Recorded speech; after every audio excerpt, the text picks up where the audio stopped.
don't think I really need to explain why it's important. During COVID, the global economy has obviously crashed.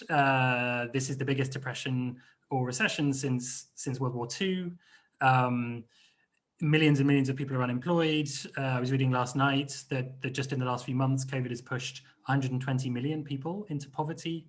Inequality is rising rapidly everywhere. So there's no more critical issue at the moment. And I think sometimes with the open government agenda, we rely too much perhaps on the kind of altruistic argument. We say the government should be open because it's important for citizens, and and it's good for human rights, and it's good for all of us, and that is absolutely true. But I think there is another very compelling argument, which is open government is good for the economy. It's good for growth, and that's good for jobs, and that's good for all of us, and for governments too. The Open Government Partnership has been running a really interesting campaign called Open Response, Open Recovery, in which they've been crowdsourcing hundreds of ideas around the pandemic response, many of which relate to the economy, including tools that relate to reducing corruption, open contracting, improving efficiency of fiscal stimulus spending, including inclusivity of responses, all of these sorts of things. It's on the Open Government Partnership website. I'd encourage you to check it out. So there's a lot of ideas bubbling up here. And of course, there are lots of different aspects of this. There's the economic crash itself, but then there's also things like skills and knowledge creation. How will we create economies in the future if young people at this point in time are not able to access education in the same ways as they were previously? There's lots of issues related to gender around all of this, and inequality and exclusion in all sorts of different ways. So we have some amazing panelists today to help us think through all of this. I'll let them briefly introduce themselves. So Lola, first over to you. Do you want to quickly say hello and explain who you are and where you're coming in from? Thank you very much, Blair, and thank you everyone for inviting me to this panel. My name is Lola Adekanye. I am a program officer at the Center for International Private Enterprise, and I oversee the anti-corruption and governance programs across sub-Saharan Africa, currently running programs in 12 countries in Africa. And I'm really excited to talk about the impact of COVID-19 and the prospects of recovery, considering the governance challenges and corruption issues that we have across Africa. I'm calling in from Lagos, Nigeria today. Thanks, Lola. Amazing to have you, and thanks for joining us.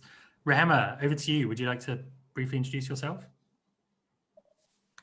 Sure. Thank you so much, Blair. Hi, everyone. My name is Rehema, and I'm calling in from Kampala, Uganda. And I currently work with an organization I founded in 2016 called Reignite Africa. Reignite Africa is a young adults focused organization that's tackling unemployment in Uganda. I'm very passionate about issues regarding young people and youth participation in key decision-making processes and women's rights. And I'm very excited to be part of this conversation because at Reignite Africa, we work to skill young people for 21st century jobs and the workforce in general. Thank you. Amazing. Thank you, Rehema. And Fernanda, would you like to quickly introduce yourself? Thank you, Blair. Yes. Hello, good morning, everyone. I am very happy to be in the Open Government Digital Youth Summit. I appreciate the invitation to our great ally and part of our board of advisors, Blair. I am very happy to share this space with Lola and Rehema, who have done a wonderful job in anti-corruption in their countries and regions. And I am Fernanda, director and founder of Mejírase, a feminist civil society organization that works on sustainable development issues with innovation and concretion methodologies. Currently, Mejiro is the national coordinator of anti-corruption of the Organization of American States. I'm a member of the G20 civil society group, C20, founding member of the National Anti-Corruption Network in Mexico, and works with different international organizations in the fight against corruption, like USA, UNDP, NED, among others. And I am very proud to represent now Mejiro, that is a feminist, but also a youth organization in Mexico, and I am I am now in Mexico City. Amazing. Thank you, everyone. So let's jump straight in. I wanted to remind people listening to please, if you have questions or comments, feel free to put those in the chat box as we go along. And to remind you that this is being simultaneously translated into French and Spanish. I think Fernando might speak in Spanish a bit later, so make sure you have the Interprefy link downloaded, or you're on the app so that you can hear what she's going to say. But let me start with you, Lola. You're in Nigeria, as you mentioned, where obviously there is a big youth-led movement called the End SARS movement ongoing.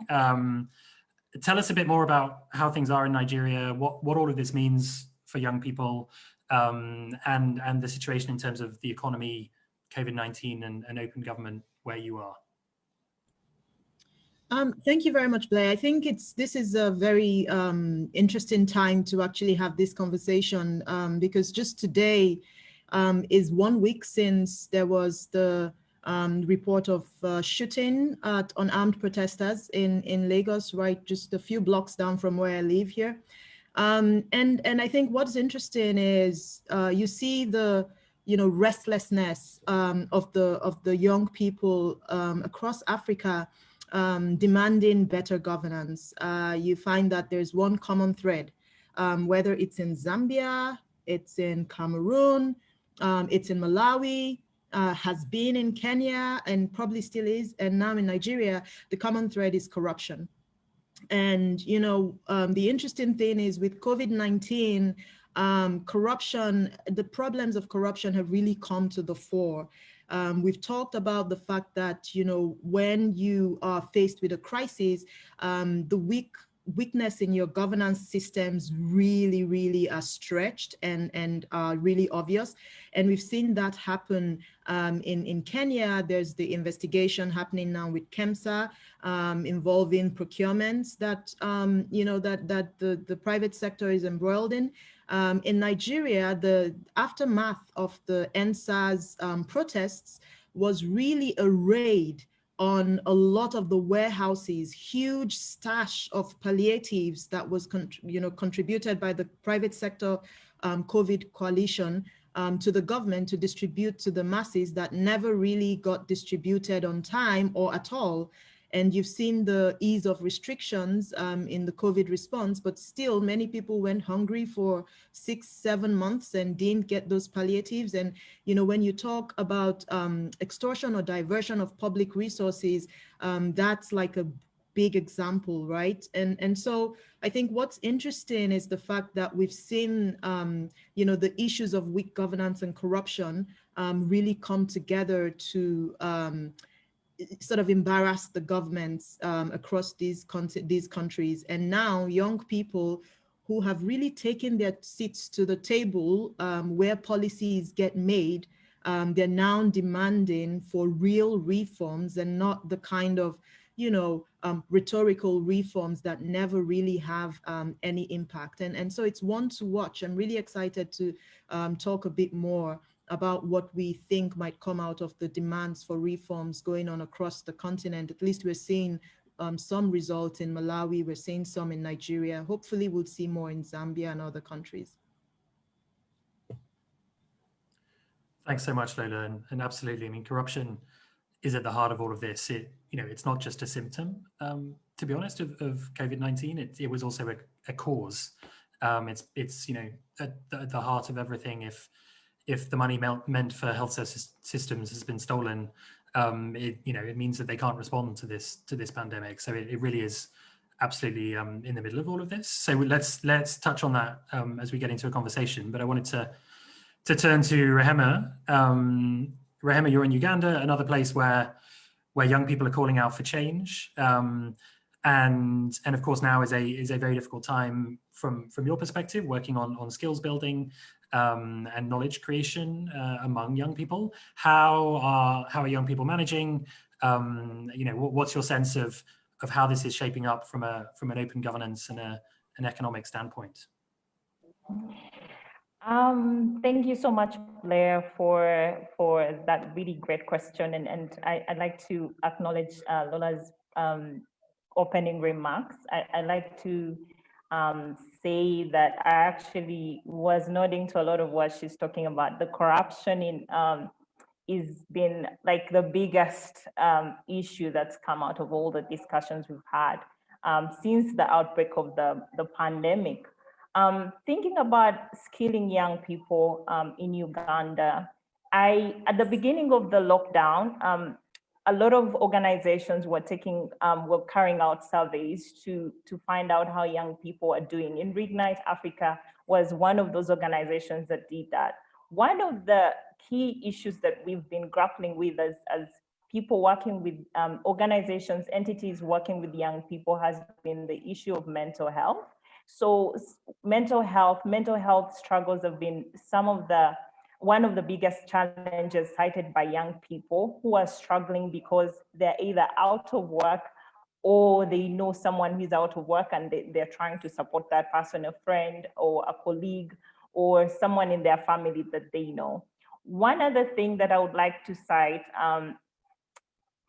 unemployment has been in the rise in Uganda, but also in the region. Kenya, Tanzania, South Africans have been crying on Twitter, talking about how they're struggling with unemployment. I think media reporters are reporting that there's been a 30% increase in unemployment.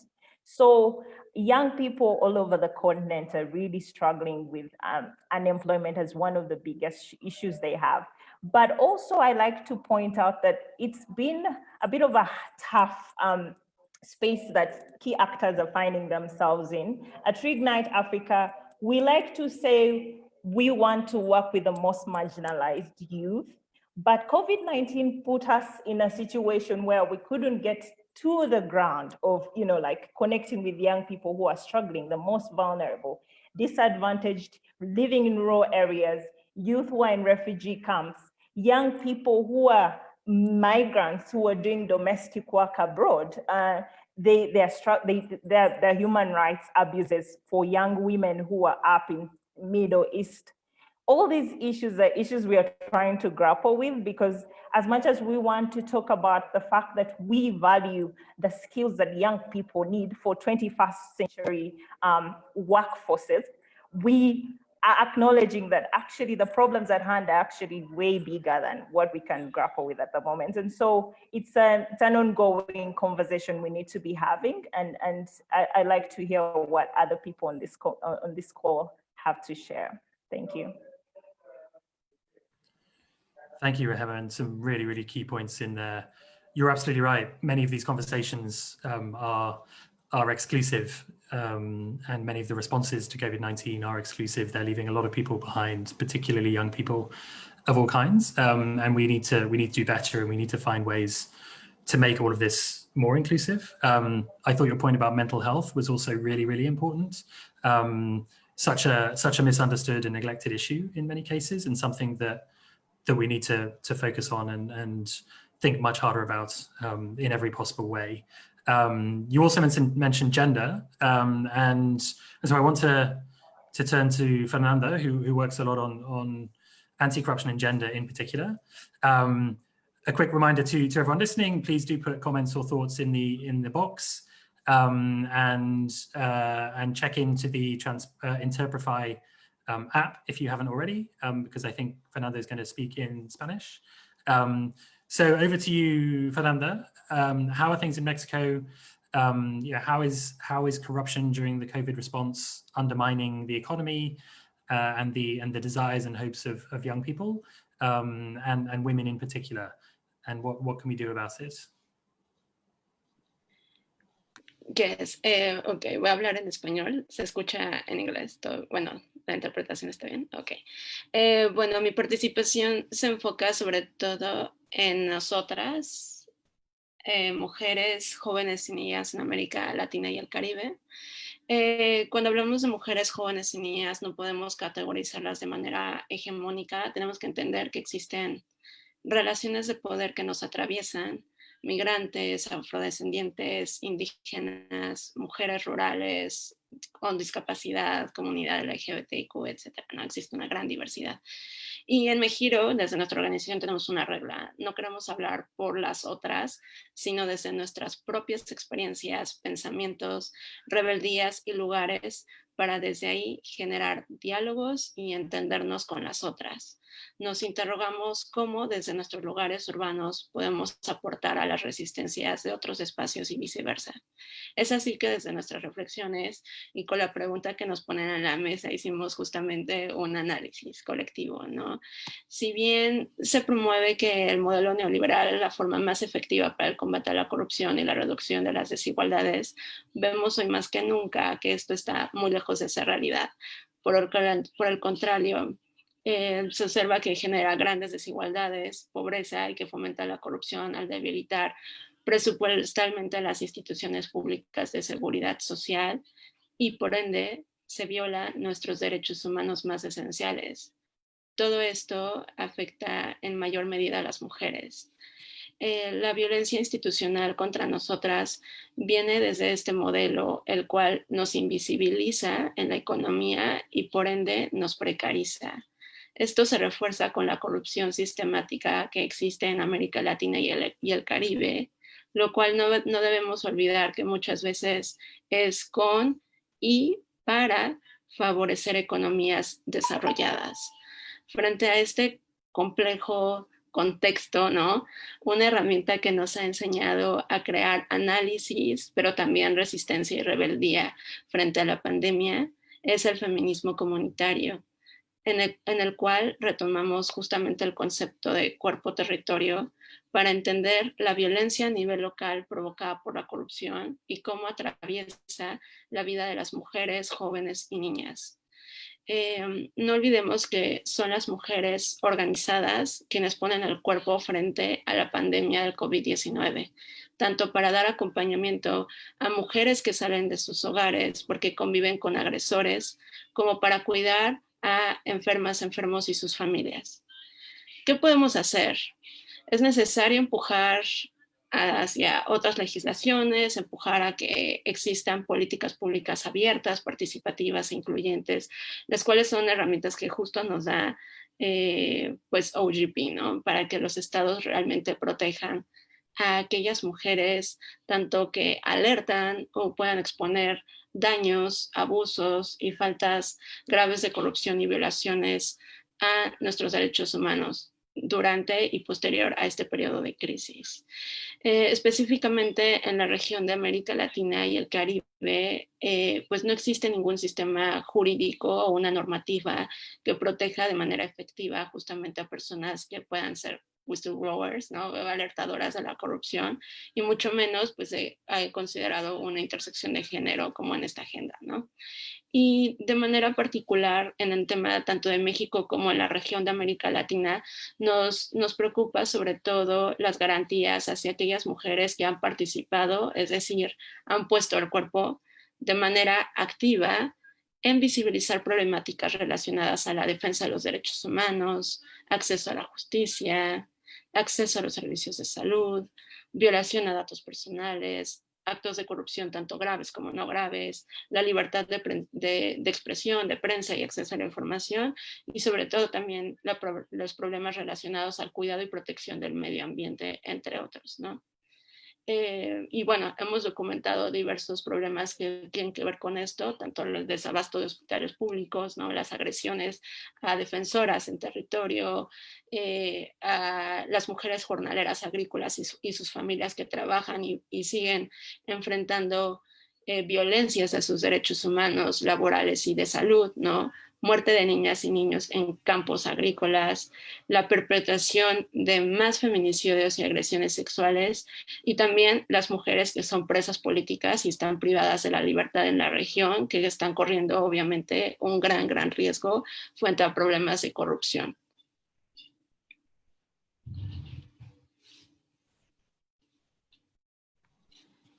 Thank you, Fernando, so much.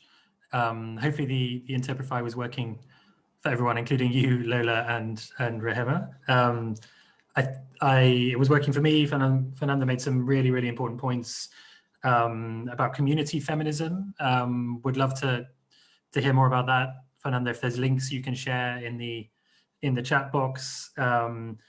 All of this being a human rights issue, the need for strong legislation, and then it seems you touched in particular, Fernando, on whistleblower protection and really putting in place protection for everyone, including women who are speaking out against corruption and abuse and sextortion and all sorts of other things that are happening. So I wanted to turn back to you, Lola and Rehema, as you know, as women in your societies dealing with these issues. How are you seeing this being gendered? You know, what are the challenges that women face in particular at the moment in terms of the economy and open government in ways that are different and that we need to think about? Lola, why don't you jump in first? Sure. So that it's just quite interesting that I just concluded a meeting with our Center for Women Economic Empowerment at SIPE, and we were really talking about the intersection between corruption and women in business, specifically, which is where SIPE's focus on these works, this work around reform is. And one of the things that is most interesting that I'll highlight is in Nigeria, there's an interesting NGO that we've been talking with and trying to support. It's interesting that women, especially entrepreneurs and women in business, especially SMEs, face a very interesting challenge when it comes to just transacting business in the public administrative space where there is inefficiency and it's rife with corruption. You know, where there is inefficiency in the public, where there are bottlenecks in just transacting with the, you know, the average government agency, there's already the challenge of, you know, being demanded of, you know, required to pay bribes. Women face that challenge even twice as much as the men, from what we're hearing about, for instance, in Africa's largest economy, in Nigeria. And the question is why? That's a pattern we see, but why is that the case? Is there a social construct that, you know, makes women more susceptible to these kinds of demands?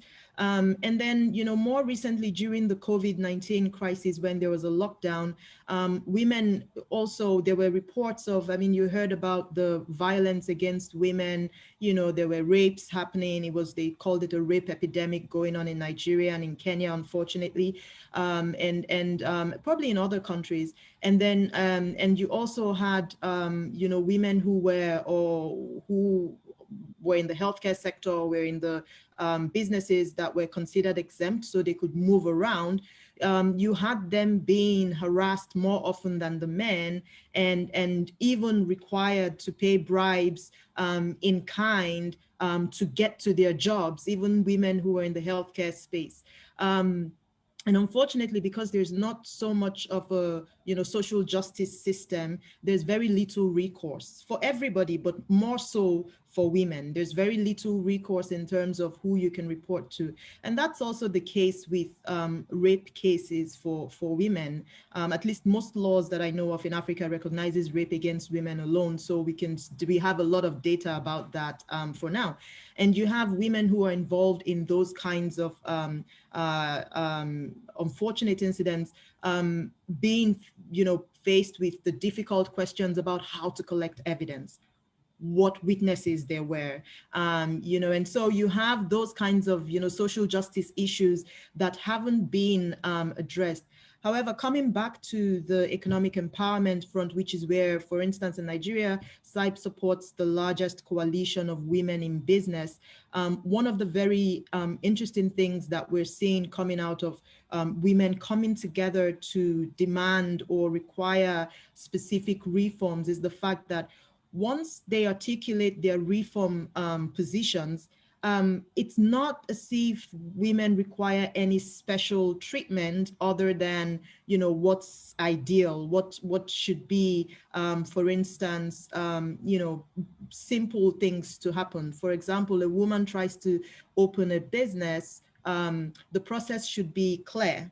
the fees should be clear. And that's the case for, you know, for other businesses and entrepreneurs in the country. You talk about access to finance. Women are, you know, also get, unfortunately, hit on with the kinds of questions around, you know, send me a message is how I've heard it being put in Nigeria, right? You go through the entire process, you get screened, your credit worthiness is validated, and then the finance is not made available. And then there's, you know, there's that whole conversation about, you know, offer me something to do what I should do, you know, as a court in the course of my duties. But there's no recourse for women when those kinds of situations happen. So there's nowhere to report to, you know, there's no investigation and all that. So when women ask for transparency in the process of access to finance, it's also going to benefit the entire economy. And that's, you know, the assessment that we see when we put together a business agenda for women in business.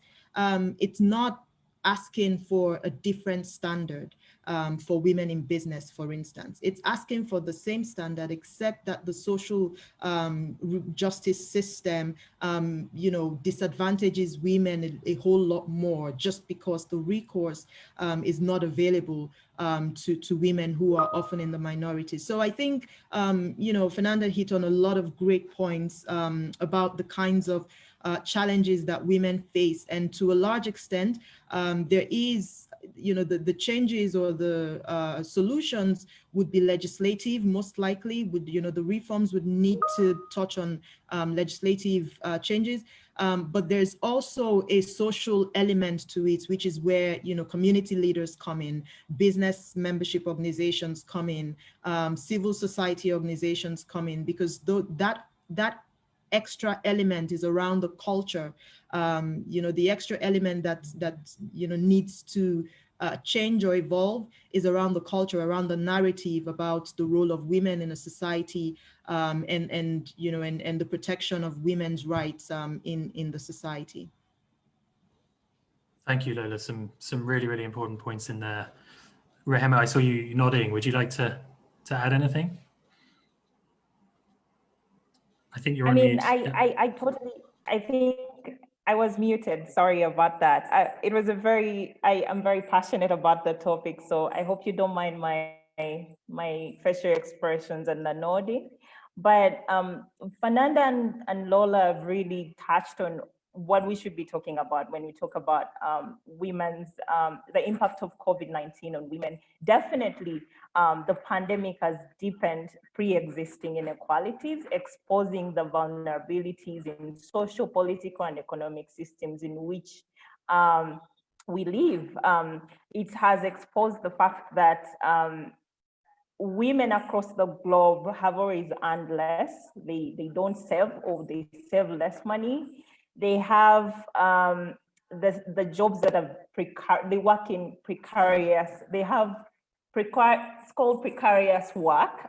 The nature of the work they do is very unsafe and very insecure work, and they're most likely to be employed in the informal sector. Just touching on this, because I know we've touched a lot about issues of injustices that women face, and one thing that we haven't highlighted has been the fact that before I get to that point, I think I need to share this example. Recently in Uganda, I think like a week ago, there's a case of a woman who was testifying on national TV about a police officer who, because she was traveling past curfew time, the police officer actually demands her to actually lie down, and he rapes her.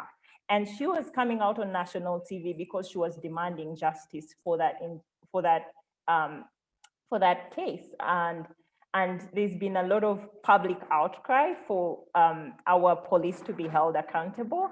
An organization, an entity like the police that is meant to protect, you know, people, is actually being cited in such a case, a high-profile case. So going back to the point I was making, if we are talking about being serious about handling some of these issues, I think we should be moving away from just engaging in the conversations and actually asking our leaders of the the tough questions. Why is it that we are not seeing change? The narrative has been there. I think young people are raising their voices more often now, more than ever. We are using social media to come out and actually cite these examples. Women are being encouraged to speak out about some of the injustices they face as they go to work every single day. But why is it that the systems and the people who should be held accountable are not actually doing what they should be doing to protect women, young women especially, who are in different at the workplace, but also in other aspects of their lives. Another example that I wanted to cite is I touched on this in my introductory remarks about the women, it's not just women, but migrant workers. But I know that of recent in the media, we've had reports about young women from Ethiopia, from Kenya, from Uganda, going to the Middle East. And during the pandemic, one of the biggest challenges that's been reported by young migrant domestic workers, young women more specifically, is that they've been they've been facing a lot more injustices than what they previously have been going through. So cases of gender-based violence were reported to be higher. They are stuck in these homes where their passports are held, they cannot leave, and they were operating in, in a world where we were all under lockdown. So you can imagine some of just imagine that kind of trauma you're going through, but you know that you don't have any way out anytime sooner.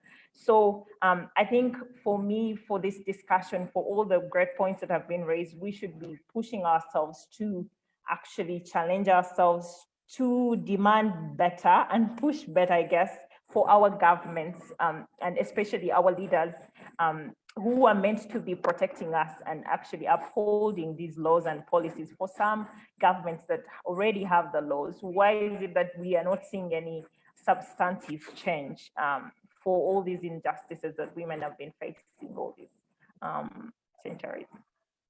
Thank you. Thank you, Rema. Really, really important.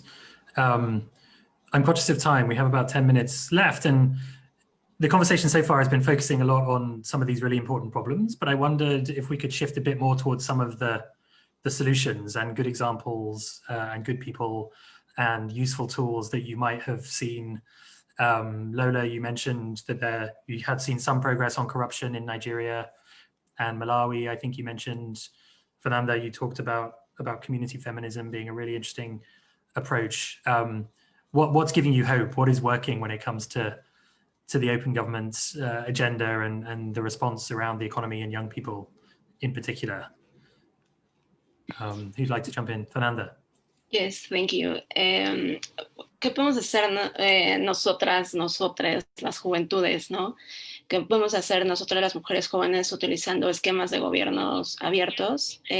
Tenemos 5 acciones para que las mujeres puedan tener un rol central en la respuesta frente al COVID-19 y se le dé una correcta protección a sus derechos humanos.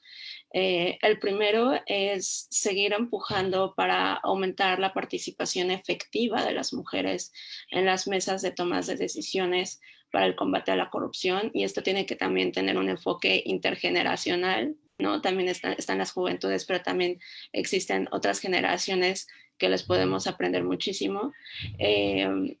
Esta toma de decisiones tanto para el combate a la corrupción como al tema de violaciones graves a derechos humanos, para que respondamos a la pandemia causada por el COVID y crear soluciones que se vean reflejadas en la protección de sus derechos humanos. El segundo es crear legislaciones que se reconozca la figura de personas alertadoras, también llamados en su equivalente en inglés whistleblowers, con una intersección de género, sean tanto del servicio público, privado, sociedad civil, sin distinción alguna.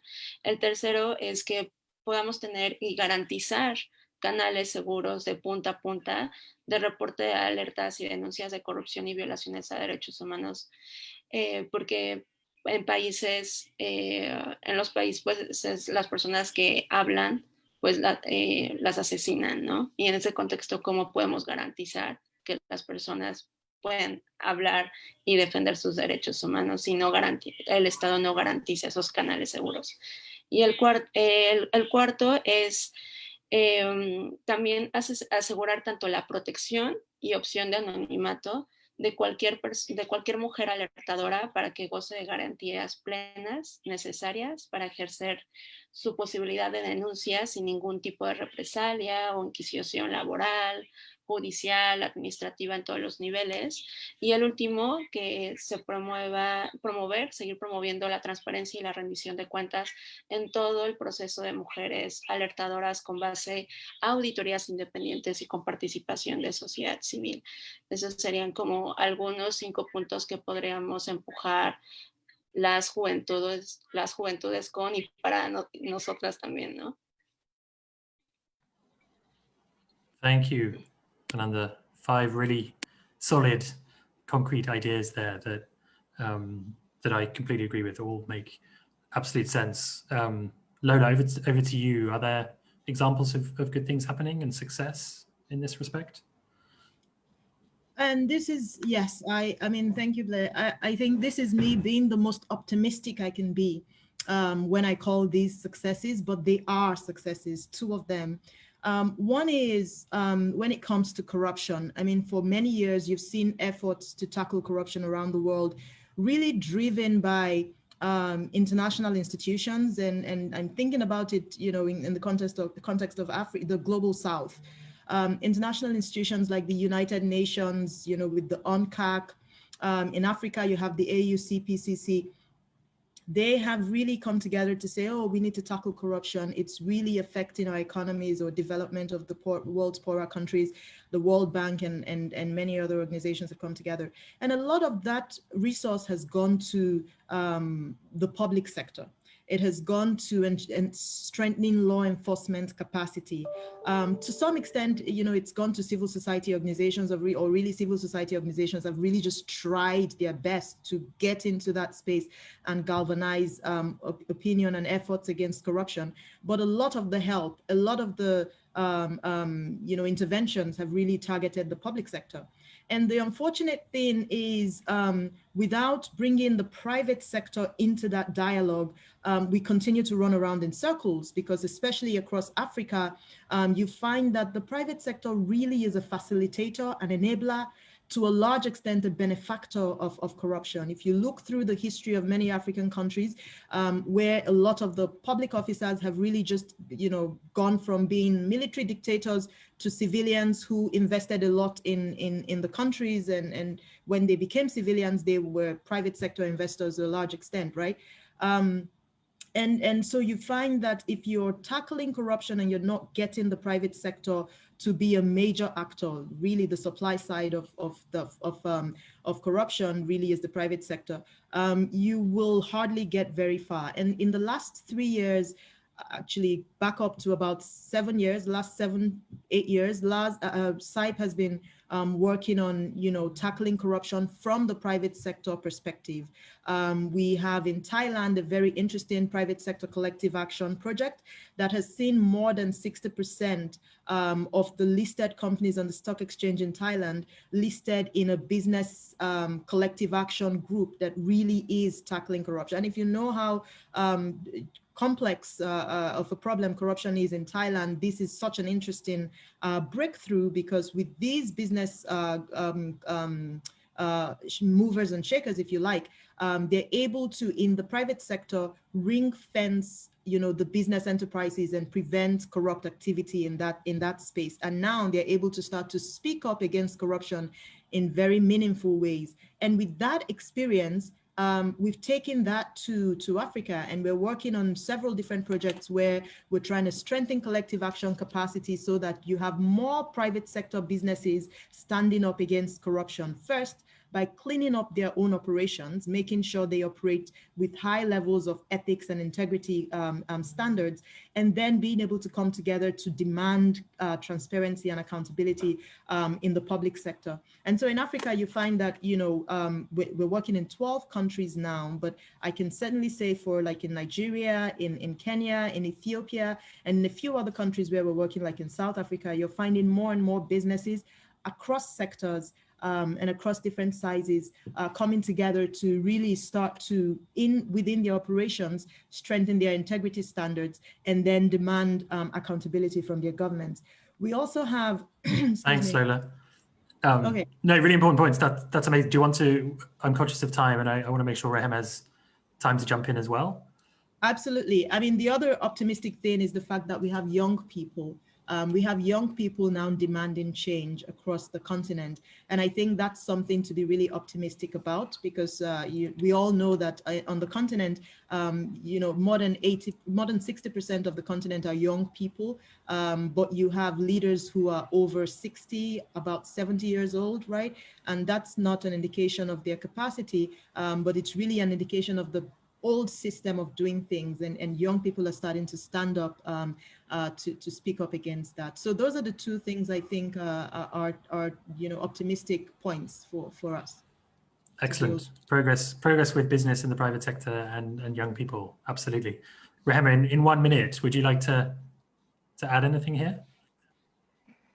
I think what I would add is that, and great points, by the way, Lola and Fernanda, what I would add is that I think it gives me hope that many people, especially in the private sector, civil society, and generally citizens are coming up with great ideas on how to engage government, and they're not taking no for answers and the bullshit, excuse my language.